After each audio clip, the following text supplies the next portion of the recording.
Hi, Mr. Feldner here, and I'm just going to take this off so you can hear me a little better. But I just wanted to give you an update. Tomorrow you're going to have a quiz over what we've done the first 3 weeks here at school. And on that quiz, we're going to need to know what a transformation is, and that there are 4 different transformations: a translation, a rotation, a reflection, and a dilation.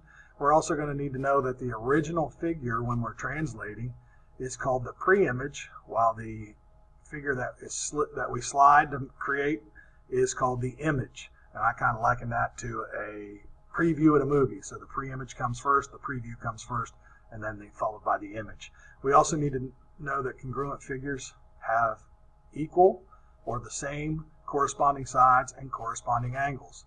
Another important piece for tomorrow's quiz is looking at the graphing or the coordinate plane and checking to make sure that you know quadrants and what plotted pair would be in what quadrant. Remember, the first quadrant is the upper right. To the left of it, upper left, is the second quadrant. Bottom left is the third quadrant, and the fourth quadrant is the bottom right. Also, you will have 4 actual translations that you need to plot the pre-image and then follow the directions to create the image. If you know those things, you should be good to go for your quiz tomorrow. Good luck. And if you have any questions, as always, don't forget you can email Mr. Lynn or myself. Thank you.